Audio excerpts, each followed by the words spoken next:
LNG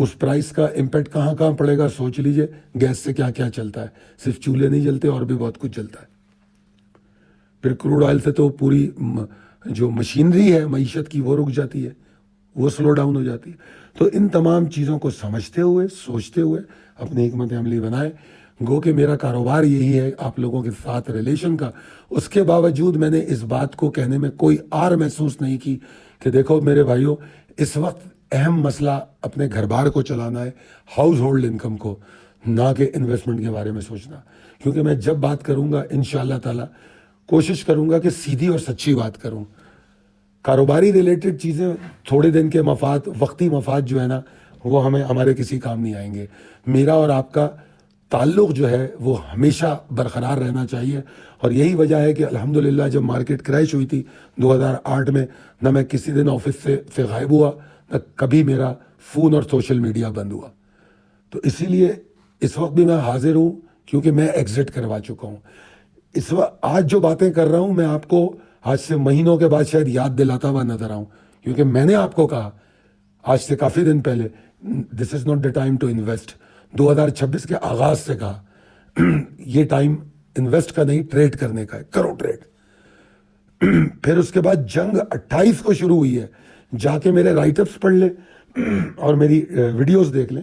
اس سے پہلے سے میں بار بار آپ کو بتا رہا تھا, اگر آپ کو یاد ہو تو میرے خیال میں and of January copper, gold اور سلور کی ایک کمپیریزن ویڈیو بنا کے ہم نے گروپ پہ لگائی تھی.